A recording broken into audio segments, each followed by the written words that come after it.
إنا أنزلناه في ليلة القدر وما أدراك ما ليلة القدر وما أدراك ما ليلة القدر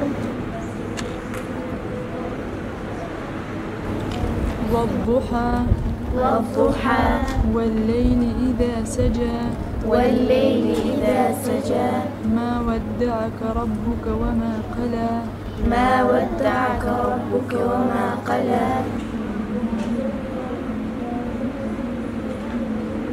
خوشکانی ئەنجومەنی سۆران بە هاوکاری لەگەڵ خوشکانی ڕێکخراوی قوتابیان هەڵسان بە کردنەوەی خولێکی هاوینە بۆ کچانی تەمەن 7 ساڵان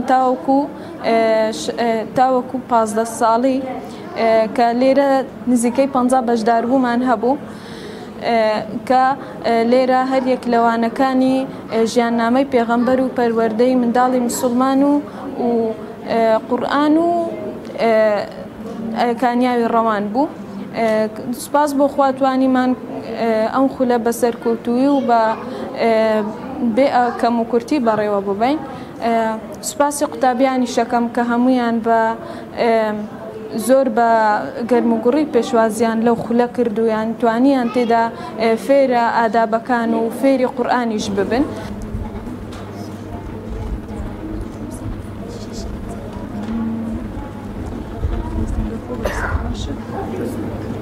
بنای خوای گەورە میهرەبان سەرەتا دەمێت زۆر سوپاس مامۆستاکانی ئێرە بکەم بە ئێمە هیلاک بوون.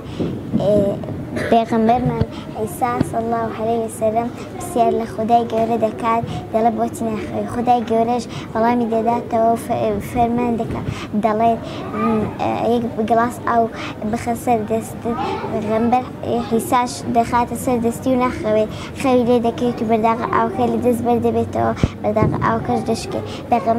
خودای گەورەمان دەفەرموێت بە سوێندی گەورەی خۆم بە داکە گەورەی خۆم ئەگەر من یەک ترکەش بخەوم ئاگام لە بەندەکەم نامێن زەوی و ئاسمان لەگات بێگری. فێری زۆرش بوومە دەمێت زۆر سوپاسەکانی مامۆستا ئێرە کە فێری قورئان بوومە، فێری پەروەردەی جوان بوومە. سەرەتا دەستخۆشی لە ئێوە دەکەم کە هاتون بۆ ئێرانە.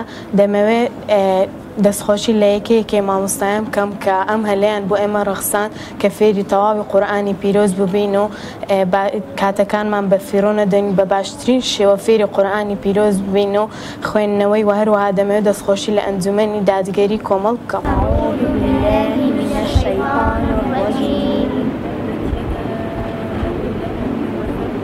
تبت يدا أبي لهب وتب ما أغنى عنه ماله وما كسب. سەرەتا بەنای خوای بەخشندە و میهرەبان زۆر سوپاسی مامۆستاکانی خولی هاوینەی کچان دەکەین کەوا زۆر بە ئێمەوەی ماندوو بوون و زۆر یارمەتی ئێمەیاندا لە فێربوونی قورئان و پەروەردە و شۆرنەتی دەربڕینی پیتەکانی قورئانی پیرۆز و هەروەها خولێکی زۆر باشە. خۆم ئەمە سێمین ساڵمە لەم خولێک دەبم. خولێکی زۆر باشە و زۆر سوپاسی مامۆستاکان دەکەین کەوا زۆر یارمەتی ئێمەیانداوە لە هەموو بابەتەکاندا. دوو دزم خوێندیە، ئەوە سێمین دزووە ئینشاڵڵا خەڵاسی دەکەین. سەرەتا بەنای خودای گەورە میهرەبان دەستخۆشی لە گشت مامۆستایانی ئەم خولە دەکەم کە توانیمان ئەم هاوینە بە فیرۆ نەدەین، زۆر یارمەتیان داوین. چەند سوودێکمان لەو خولە وەرگرتووە کە ئەوانیش وەک پەیامەکانی پێغەمبەر صلی الله علیه وسلم گشت فەرمودەکانی پێغەمبەر صلی الله علیه وسلم و لێرە چەند قورئانیشمان خوێندووە. بەڕاستی مامۆستاکان گەلێک باشن لەگەڵمان و زۆر سوپاسی کەناڵی پەیامیش دەکەم کە ئەزێتیان کێشاوە هاتون بۆ ئێرانە.